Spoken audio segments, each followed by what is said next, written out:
નામ તુલસી એટલા માટે પડ્યું છે કે રૂપનું અંબાર હતી, એની તુલનામાં કોઈ ના આવી શકે, એટલા માટે નામ તુલસી રાખ્યું છે. સૌંદર્યમાં સૌંદર્ય, અનુપમ સૌંદર્ય વાળી સ્ત્રી હતી આ, એનું નામ તુલસી રાખ્યું. પૃથ્વી ઉપર આવવાથી પ્રકૃતિ દેવી એવી સ્ત્રી બીજી કોઈ નહીં હોય કે જે આ તુલસી હતી. બધા જ લોકો માન અને સન્માન આપે, પણ એને ઈચ્છા થઈ કે મારે ભગવાનને ભજવા છે, મારે પરમાત્માને ભજવા છે. ત્યારે કહેવાય છે કે 1 લાખ વર્ષ સુધી એણે બદ્રીવનમાં જઈ અને તપ કર્યું છે. તુલસીના પ્રાગટ્યની કથા છે, વૃષભધ્વજ રાજાની એક કથા છે, એના ચરિત્રનું વર્ણન છે. શંખચૂડ નામનો અસુર તુલસીને પરણે, પણ પત્નીની જો એક સેવા હોય, પત્નીની એક ઉપાસના હોય, તો એ ઉપાસનાને લઈ અને પતિનું ક્યારેય અહિત ન થાય એવું વરદાન મેળવનારી એક સ્ત્રી એટલે આ તુલસીની કથા છે. બાપજી મને બતાવો આ તુલસીની કથા. ભગવાન નારાયણ કહે છે, સાંભળો નારદ, વિષ્ણુના જ અંશમાંથી ઉત્પન્ન થયેલા એક દક્ષ સાવરણી મનુ પોતે પરમ પવિત્ર, કીર્તિમાન, પુણ્યશાળી એવા વિષ્ણુ ભક્ત હતા કે જેમણે ભગવાનની ખૂબ આરાધના કરી છે, ધર્મપરાયણ હતા. અને એને જે વંશ વારસાગત ચાલતો આવ્યો એમાં બરાબર એક વૃષભધ્વજ નામનો એક રાજા હતો, પણ એને ભગવાન શિવ સિવાય કોઈનામાં પ્રીતિ નહીં. ન માતાજીને ભજે, ન બીજા કોઈ દેવી દેવતાઓને ભજે, કોઈ ભગવાનનું નામ ન લે, માત્ર પરમાત્મા શિવ સિવાય કોઈનામાં ભક્તિ નહીં. પુત્ર કરતા પણ વધારે પ્રેમ ભગવાનમાં હતો એમને.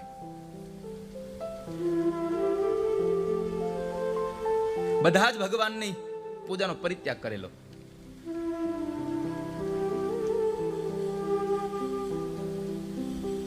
એવો આ વૃષભધ્વજ, અને એ વૃષભધ્વજમાં તુલસીના કથાનો પ્રસંગ છે. એક વખતના સમયે અભિમાનમાં આવી અને ભાદરવા મહિનાની અંદર એ મહાલક્ષ્મીની પૂજા જે થતી હતી એ પૂજાની અંદર વિઘ્ન કરવા માટે જતો એ, અને એવા પ્રકારના પાપને લઈ માઘ મહિનાની અંજવાળી પંચમના દિવસે સમસ્ત દેવતાઓ દ્વારા વિસ્તૃત રૂપથી જે જાણવા વાળી સરસ્વતીનો જે પૂજા થાય છે એમનો પણ એને ત્યાગ કરવા દીધો, એનો પણ એને ત્યાગ કરી દીધો. આવી રીતે બધા જ દેવી દેવતાઓની પૂજામાં બાધા નાખે, માત્ર શિવની પૂજા કરાવડાવે. અને એવામાં બરાબર એક વખતના સમય બન્યું એવું, વિષ્ણુ ભગવાનની પૂજાની જેણે નિંદા કરી એવા વૃષભધ્વજ ઉપર ભગવાન સૂર્યનારાયણ દેવ કુપિત થયા અને એણે એમને શાપ આપ્યો કે તું એક વખતના સમયે શ્રી વિહીન થઈ જઈશ. શ્રી એટલે કે લક્ષ્મીજી, સંપદા વિહીન થઈ જઈશ. અને આ શાપને ભગવાન સૂર્યનારાયણે એને આપ્યો, એટલે શાપને લઈ અને સંપદાથી વિહીન થાય છે. દેવતાઓ આપણા પર કુપિત, તો ત્યારે કૃષ્ણ ભક્તોનું મન દુભાય છે, એટલા માટે કૃષ્ણ પણ દુખી થાય છે.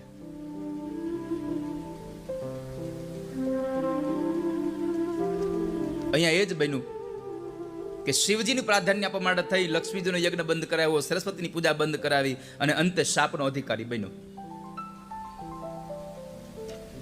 શાપનો અધિકારી અંતે બને છે. તો એમાં આ તુલસીની કથા, તુલસીનો પ્રાદુર્ભાવ ક્યાં થયો? રાજા ધર્મધ્વજ અને પત્ની માધવી દેવી, એક પ્રસિદ્ધ રાજા હતો, અને એ ગંધમાદન પર્વત ઉપર ઉપવનની અંદર વિહાર કરતા હતા બેઉ. અને ઉપવનમાં અનેક પુષ્પોથી ભરેલા એ વૃક્ષો, વનસ્પતિઓ, ફળથી ભરેલા વનસ્પતિઓ એકદમ રમ્ય એવું ઉપવન હતું કે જ્યાં માણસને બેસવું ગમે. આપણે સારો બગીચો જોઈએ નથી કહેતા કે ચાલો બેસીએ. હવે આપણે અહીં ખાલી રોડે બહાર નીકળે સામે ડુંગરો છે ને તડકો છે ને આ નથી કાંઈ કોઈ જાતનું સુશોભન કર્યું, છતાં પણ આપણી આંખને ગમે એવું રમ્ય અહીંયા ઉપવન જેવું દેખાય છે આપણને. એવા જ પુષ્પોથી, એવા જ ફળોથી ભરેલા એ વૃક્ષો પણ ત્યાં હતા ને એનાથી એ સુંદર એવું ઉપવન દેખાતું હતું. અને એવા ઉપવનની અંદર માધવી દેવીએ ત્યાં ગર્ભને ધારણ કર્યો છે. અને વિચરણ કરતા કરતા કરતા એક સમય થયો અને એ સમયાંતરે માધવીએ કાર્તિકી પૂર્ણિમાના દિવસે ધર્મધ્વજની પત્ની માધવી એમણે પોતાને ત્યાં કાર્તિકી પૂર્ણિમાની તિથિએ શુક્રવારનો દિવસ હતો.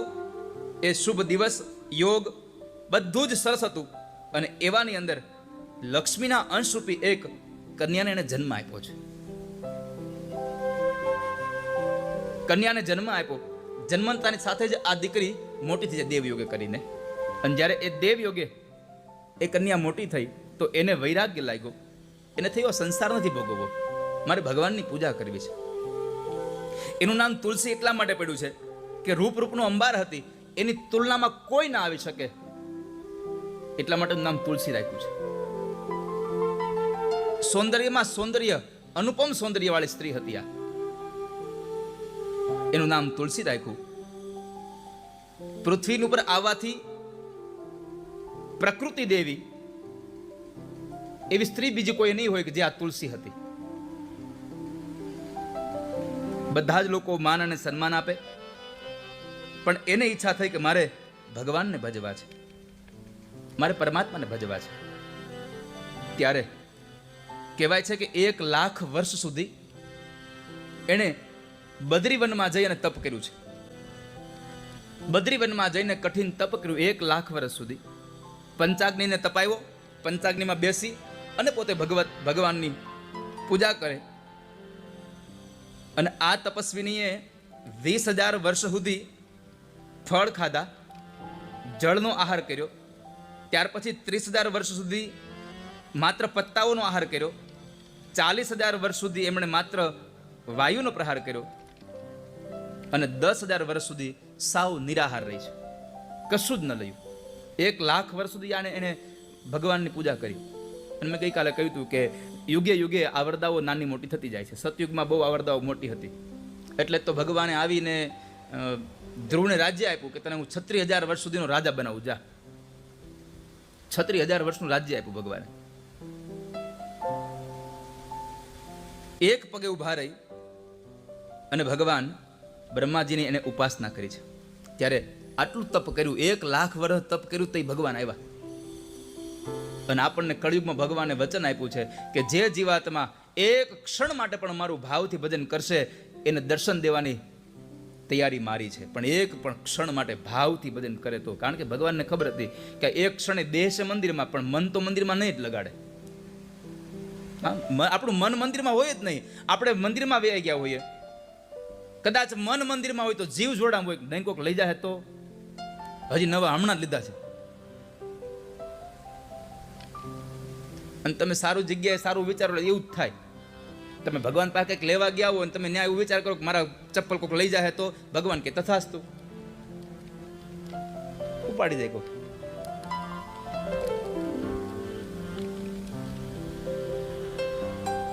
બ્રહ્માજી પ્રસન્ન થયા અને બ્રહ્માજી આવ્યા. બ્રહ્માજી કહ્યું, માગો તુલસી, તમારા વ્રત અને ઉપવાસથી હું પ્રસન્ન થયો છું, તમારે જે જોઈએ તે માગી લ્યો.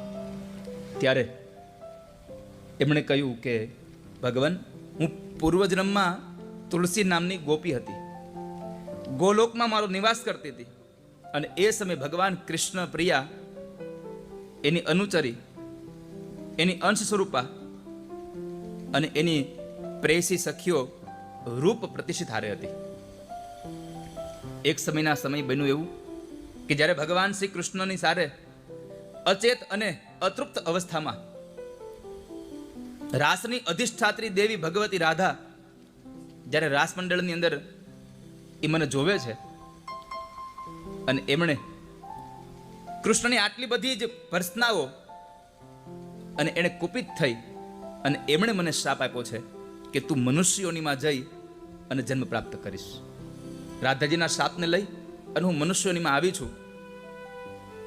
ત્યારે ગોવિંદે પણ મને કહ્યું, ભગવાન કૃષ્ણે પણ મને કહ્યું કે દેવી, આપ ભારત વર્ષમાં જન્મ લઈ ઘોર તપશ્ચર્યા કરી બ્રહ્માજી પાસે વરદાન માગજો અને એ વરદાનમાં અંશ સ્વરૂપ ચતુર્ભુજ વિષ્ણુનો પતિ સ્વરૂપમાં પ્રાપ્ત માળે થાય આવું વરદાન તમે માગજો, એટલે ભગવાન બ્રહ્માના કહેવાથી તમને એ વરદાન મળશે. અને એટલું કઈ ભગવાન કૃષ્ણ ત્યારે અંતર્ધ્યાન થઈ ગયા.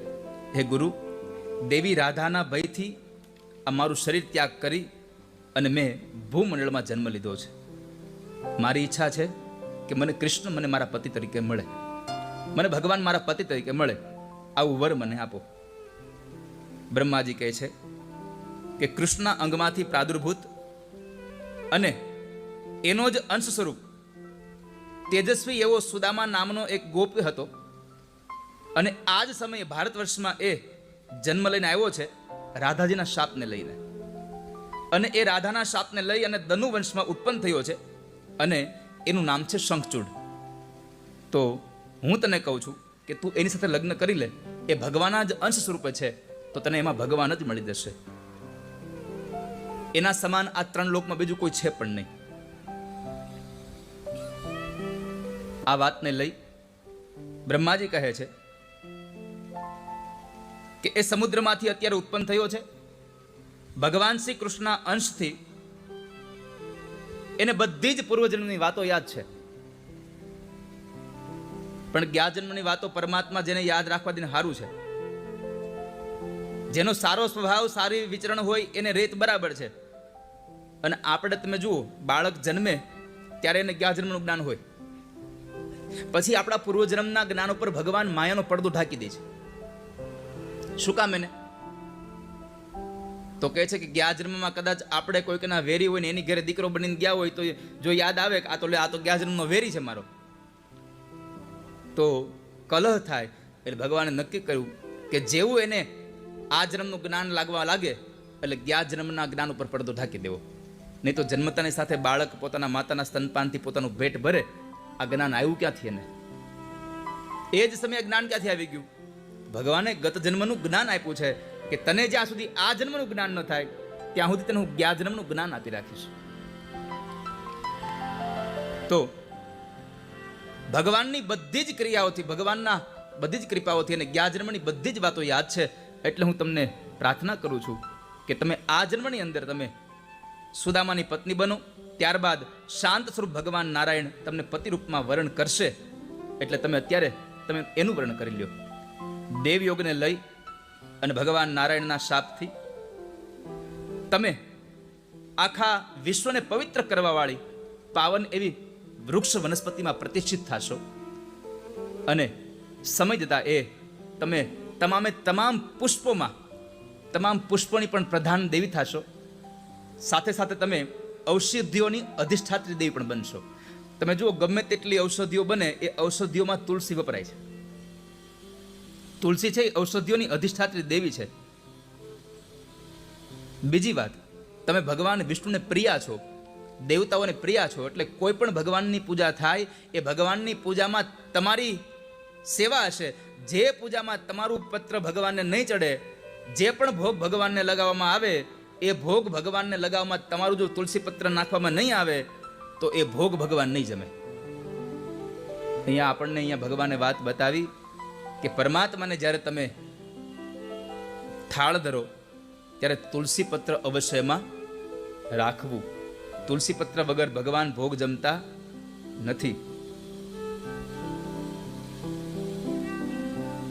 તો પરમાત્માને તુલસી પત્ર અર્પણ કરવું. સાથે સાથે બ્રહ્મા કહે છે કે હે દેવી, વૃંદાવનમાં જઈ અને તમે વૃક્ષ રૂપને પામશો એટલે તમે વૃંદાવની પણ કહેવાશો, તમે સતી વૃંદા પણ કહેવાશો. તમારા જ પવિત્ર ભાવથી તમામ ગોપ ગોવાળો, તમામ લોકો ભગવાન માધવની પૂજા કરશે. અને તમે વૃક્ષોની અધિષ્ઠાત્રી બની અને ગોપ સ્વરૂપ ભગવાન શ્રી કૃષ્ણ સાથે સ્વેચ્છાપૂર્ણક નિરંતર તમે વિહાર કરી શકશો. બ્રહ્માજી આટલી વાણી કહી અને બ્રહ્માજી જ્યારે પ્રણામ કર્યા બ્રહ્માજીને તુલસીએ, અને ફરી પાછું એને કંઈક કહ્યું કે હે તાત, તમે મને એ બતાવો કે હું તમને સત્ય કહું છું કે 2 હાથવાળા શ્યામ સુંદરમાં મને જે પ્રીતિ છે એ 4 હાથવાળા ભગવાન વિષ્ણુમાં મને પ્રીતિ નહીં જાગે. મારે 2 હાથવાળા ઠાકોરજીમાં પ્રીતિ જોઈએ છે. મારે ગોવિંદને પ્રાપ્ત કરવા છે, ચતુર્ભુજ નારાયણને નહીં. એટલા માટે હું તમને પ્રાર્થના કરું છું કે મને રાધાના ભયમાંથી, રાધાના શાપમાંથી મુક્ત કરી દો અને મને મારું ઈચ્છિત ફળ આપો. ત્યારે બ્રહ્મદેવ ફરી પાછા બોલ્યા કે તને ભગવતી રાધિકાના 16 અક્ષરવાળો એક મંત્ર પ્રદાન કરું છું અને એ મંત્રનો તમે જપ કરશો તો રાધાજી તમારા માટે પ્રાણતુલ્ય થઈ જશે અને તમે બંને શ્રી કૃષ્ણ અને તુલસી એ ગુપ્ત પ્રેમને રાધિકા નહીં જાણી શકે અને રાધાને સમાન ગોવિંદની જે પ્રેય પ્રાપ્તિ થઈ છે એવો જ પ્રેય તમને પ્રાપ્ત થશે. માટે તમે રાધાના એક મંત્રને તમે એનું અનુષ્ઠાન કરો. આટલું કહી અને ભગવાન બ્રહ્માએ દેવી તુલસીને ભગવતી રાધિકાનો 16 મંત્ર આપ્યો, ઉત્તમ સ્તોત્ર આપ્યું, ઉત્તમ કવચ આપ્યું અને પૂજાનો વિધિ બતાવી અને ભગવાન બ્રહ્માજી ગયા છે. આ બાજુ તુલસી દેવીએ રાધાજીનું એ ભગવતીની જેમ ઉપાસના કરી અને બ્રહ્માને જેવું કહ્યું હતું એ જ પ્રમાણે એની પૂજા અર્ચન કરી અને એના પ્રભાવથી એના જીવનમાં દિવ્યતા આવવા લાગી છે. દુર્લભ એવા મહાન સુખોનો ભોગ લાગવા લાગ્યો એને. ધીમે ધીમે પોતાનું સમય પસાર કરવા લાગી. એમાં તુલસી અને શંખચૂડના દર્શનની વાત છે. એક વખતના સમયે ભગવાન નારાયણ કહે છે કે એક વખતનો સમય હતો અને વૃષધ્વજ એની આ નવયુવાન દીકરી એ તુલસી અત્યંત સંતુષ્ટ પ્રસન્નચિત્તવાળી થઈ અને એક શયન ઉપર રહેતી હતી અને આવા સમયે એના મનની અંદર કામના 5 બાણો લાગ્યા છે. તો એણે પોતાના શરીરને ચંદનથી, આખા ચંદનથી એનું લેપન કર્યું, પોતે શણગાર સજ્યા, નત નવા એવા આભૂષણો પહેર્યા છે અને એવામાં બરાબર એક શંખચૂડ નામનો એક જે અસુર છે, જે રાધાજીના શાપને લઈ સુદામા નામનો જે ગોવાળ હતો એ દાનવ બનીને આવ્યો હતો, એનું અને તુલસીનું ત્યાં મિલન થાય છે. શંખચૂડે પ્રશ્ન કર્યો, આપ કોણ છો? શા માટે અહીંયા આવ્યા છો? અહીંયા આવવાનું તમારું પ્રયોજન શું છે? અને આ બધા જ પ્રશ્નોને સાંભળી અને તુલસી કહે છે કે હું ધર્મધ્વજની પુત્રી છું. તપોવનમાં તપસ્યા કરવા માટે નિમિત્ત એક તપસ્વીને મેં રૂપમાં રહી છું. આપ કોણ છો? અહીંયા આપ અચાનક ક્યાંથી આવી પડ્યા? અને ત્યારે તુલસીજીની સાથે જે સંવાદ થાય એ શંખચૂડ પોતાની ઓળખાણ આપતા કહે કે હું, હે દેવી, તમે આ સમયે જે અહીંયા ધર્મશાસ્ત્રની વિરુદ્ધ તમે અહીંયા મારી સાથે વાત કરી રહ્યા છો, અપરિચિત પુરુષ સાથે અપરિચિત સ્ત્રીને ક્યારે વાત ન કરવી.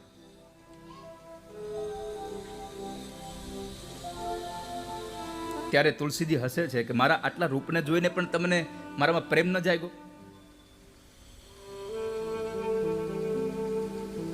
શંખચૂડ કહે છે, તુલસી, તમે તમારા સૌંદર્યના વખાણ કરો છો, તમે જે ધર્મશાસ્ત્રની વાતો કરો છો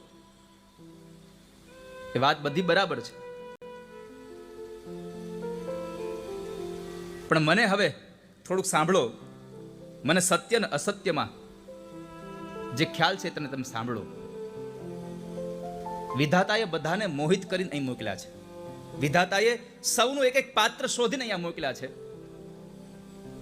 અહીંયા જે પણ જીવાત્મા આવી અને જે પણ કર્મ કરે છે એ જીવાત્મા માત્ર ને માત્ર પોતાના યોગને કરીને થાય છે. દેવ યોગને કરી અને બધું અહીંયા સુખ દુઃખને ભોગવે છે. મા બાપ દીકરા દીકરીઓનું ઘર ગોતે કે ચાલો દીકરા માટે સારી સ્ત્રી ગોતીએ, દીકરી માટે સારો પુરુષ ગોતીએ. મા બાપ માત્ર નિમિત્ત બને છે, બાકી બધું જ દેવ યોગે કરીને અહીંયા મોકલેલા છે. આપણા માટે એક પાત્ર તૈયાર થયેલું જ હોય છે. અને ભાગ્યમાં જો ભગવાને લખ્યું જ ન હોય, તમે ગમે તેટલા તમે જપ કરાવો, ગમે તે કરો તો ન થાય. પણ કદાચ ભાગ્યમાં લખ્યું હોય કે સત્કર્મના પ્રભાવને લઈને તમારું ભાગ્ય ઉદય થતું હોય. ક્યારેક ક્યારેક તમે જુઓ, આપણે કોઈકને વિધિ વિધાન કરીએ અને એને કાર્ય સફળ થઈ જાય એટલે આપણે શું કહીએ અમે યજ્ઞ કર્યો એટલે કાર્ય સફળ થયું, પણ તમારું પ્રારબ્ધમાં હતું જ એ કાર્ય, પણ કાર્યની આગળ એક માત્ર સત્કર્મ રૂપી એક કાર્ય હજી બીજું પડ્યું હતું. સત્કર્મ રૂપી કાર્ય તમે કર્યું એટલા માટે થઈને તમને તમારા કાર્યની સિદ્ધિ થઈ. કહેવાય છે કે બ્રહ્માજી જ્યારે શંખચૂડ અને તુલસીબે આવો સંવાદ કરતા હતા, એ સમયે બ્રહ્માજી આવીને કહે છે કે તમે ખોટો સંવાદ ન કરો, ભગવાને તમારા બે માટેથી નિર્માણ કર્યું છે, માટે તમને બેવને કહું છું તમે બે વિવાહ કરી લ્યો, તમે બેવ લગ્ન કરી લ્યો. અને એ સમયે તુલસી સાથે શંખચૂડના ગાંધર્વ વિવાહ થાય છે, શંખચૂડની સાથે યુદ્ધ થાય છે. પણ તુલસી પાસે એક તપશ્ચર્યાની એક માળા હતી અને એમાં ભગવાનનું વરદાન હતું કે જ્યારે તુલસીનું વ્રતભંગ થશે, એની સાથે કપટ થશે, ત્યારે શંખચૂડ હરાશે. ભગવાન શિવ સાથે ઘણો જ્ઞાન ઉપદેશ થયો, ઘણી બધી વાર્તાલાપ ભગવાન શિવ સાથે. ભગવાન શિવે સમજાવ્યું કે તું દેવતાઓનો વિદ્રોહ ન કર, દેવતાઓને ખોટા તું હેરાન ન કર. પછી તો કહેવાય છે કે કુમાર કાર્તિકેય અને ભગવતી ભદ્રકાલી હારે પણ શંખચૂડનું યુદ્ધ થાય છે. અને ત્યારે એ સમયે આકાશવાણીને લઈ અને પાશુપતાસ્ત્રથી શંખચૂડ અવધ્યનું કારણ છે એની આકાશવાણી થઈ કે જ્યાં સુધી સતીવૃંદા તુલસી જે છે એનું ચારિત્ર્ય ભંગ નહીં થાય ત્યાં સુધી શંખચૂડને કોઈ મારી નહીં શકે. દેવતાઓ સાથેના યુદ્ધમાં દેવતાઓ હારે છે. એક વખતના સમય સંધિ કરવા માટે આવે. શંખચૂડ પાસે જે કવચ હતું એને માગવા માટે થઈ અને ભગવાન નારાયણ પોતે વૃદ્ધ બ્રાહ્મણના રૂપની અંદર આવી અને શંખચૂડ પાસેથી એ કવચને માગે છે. અને ત્યાર પછી જ્યારે શંખચૂડ જ્યારે દેવતાઓ સાથે યુદ્ધ કરે અને એ યુદ્ધમાં ભગવાન નારાયણ પોતે શંખચૂડનું રૂપ લઈ અને તુલસી પાસે આવે છે. તુલસીને એમ કે આ મારો પતિ છે. અને એ જગ્યાએ જ્યારે શંખચૂડની સાથે તુલસી સાથે જ્યારે એનું વ્રત ભંગ કરવામાં આવ્યું, આ બાજુ દેવતાઓના હાથે શંખચૂડ જે હતો એ ભસ્મ થાય છે. અને આ સુદામા નામનો જે ગોપ છે એ પોતાના રૂપને છોડી અને ગૌલોકનો અધિકારી બને છે પાછો.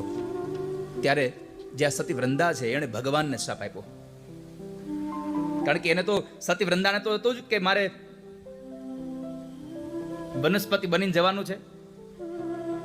ત્યારે સતીવૃંદા જે છે એને શ્રાપ આપ્યો કે તમે આ વખતે મારી સાથે કપટ કર્યું છે, હું તમને શ્રાપ આપું છું, તમે આ જગતમાં જઈને પથ્થર થઈને રહેશો. જ્યારે સતીવૃંદાએ શ્રાપ આપ્યો ભગવાન નારાયણને, ત્યારે ભગવાન કહે છે કે આ તમારું ઈચ્છિત કરવા માટે હું પથ્થર બનીશ, અને એ પથ્થરમાં જળમાં તમે પથ્થર બનશો અને એ જળની અંદર તમને જે નાના નાના જીવજંતુઓ છે એ કોરી ખાશે, અને એ કોતરેલો જે નાનો પથ્થર છે એ તમે ભગવાન શાલિગ્રામ તરીકે પ્રસિદ્ધ થયા છે. અને એ ભગવાન શાલિગ્રામ તુલસી સાથે એના લગ્ન થાય છે. તમે જુઓ તુલસીનો ક્યારે હોય ને આપણે શાલિગ્રામ રાખીએ છીએ. તો આ તુલસી જે છે એ સતીવૃંદાનો અવતાર છે. દ્વાદશીના દિવસે તુલસી પત્ર તોડવું નહીં, પૂર્ણિમાના દિવસે તુલસી પત્ર તોડવું નહીં. જે માણસ દ્વાદશીના દિવસે અને પૂર્ણિમાના દિવસે તુલસી પત્ર તોડે છે એ તુલસી પત્ર નથી તોડતો, એ સ્વયં ભગવાન વિષ્ણુનું મસ્તક ઉતારવાનું પાપ ભોગવે છે. માટે દ્વાદશીના દિવસે ક્યારેય તુલસી પત્ર ન તોડવું. આપણે એકાદશી હોય અને દ્વાદશીના દિવસે આપણે સીધું આપવા જવું હોય, મેં ગઈકાલે યાદ કરાવ્યું હતું, તો આપણે તુલસી પત્ર મૂકવું હોય તો શું કરવું પડે? આપણે એકાદશીના દિવસે તુલસી પત્ર ઉતારી લઈએ, અથવા તો દશમીના દિવસે તુલસી પત્ર ઉતારી લઈએ, પણ દ્વાદશીના દિવસે તુલસી પત્ર ન ઉતારીએ. મેં ગઈકાલે એક વાતનું એ પણ તમને ચોખટ કરી હતી કે તમે તાજું તુલસી પત્ર આજના દિવસે ઉતારો, એ જેટલું પવિત્ર છે એના કરતા 3 દિવસનું વાસી તુલસી પત્ર વધારે પવિત્ર છે. તુલસી પત્રને ધોઈ અને સ્વચ્છ બનાવીને ભગવાનને તમે અર્પણ કરી શકો.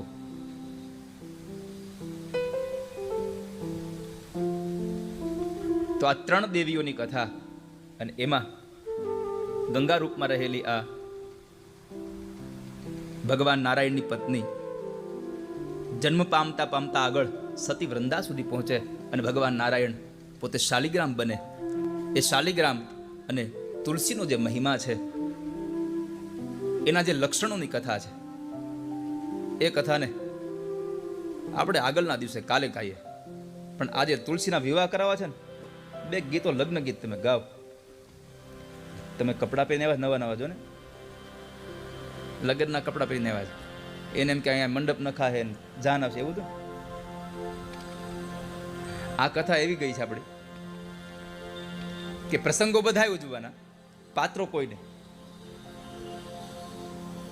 પ્રસંગો બધા પણ પાત્રો કોઈ નહીં.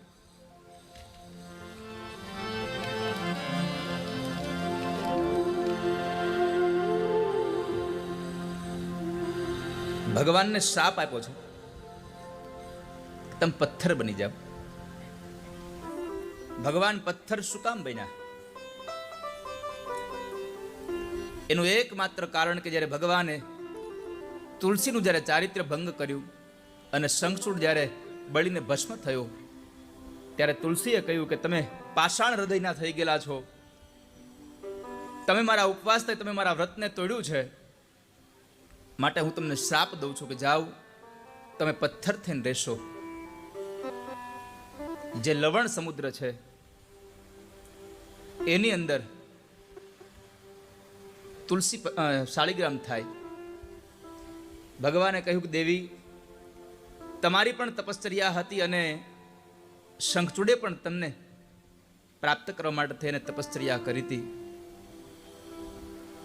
હવે તમે જાઓ, ગંડકી નદીમાં તમારા આ દેહનો ત્યાગ કરો, તમે મારા ધામને પામશો અને તમારા માથાના જે વાળ છે એ વાળમાંથી તમે એક વૃક્ષ બનશો અને એ વૃક્ષ એટલે તમે સ્વયં તુલસી પોતે ફરી પાછા આવશો આ જગતમાં. બીજી વાત, તમારા આવ્યા પછી પણ તમારું ખૂબ મહાત્મ્ય હશે આ જગતમાં કે જ્યારે તમે વૃક્ષના રૂપમાં હશો ત્યારે તુલસીના વૃક્ષની કોઈ કંઠી કરીને જો પોતાના ગળામાં પહેરે તો એને અશ્વમેઘ યજ્ઞ કર્યા બરાબરના પુણ્ય પ્રાપ્ત થાય છે. કોઈ માણસનો અંતિમ સમય હોય અને તુલસી પત્ર યુક્ત જળ જો એના મુખમાં મૂકવામાં આવે તો એને ભગવાન કહે છે કે જે માણસના મૃત્યુના સમયે એના મોઢામાં તુલસી પત્ર યુક્ત જળ જે પધરાવશે તો એ મૃત માણસ વૈકુંઠ લાખનો ધામનો અધિકારી બનશે. કાર્તિક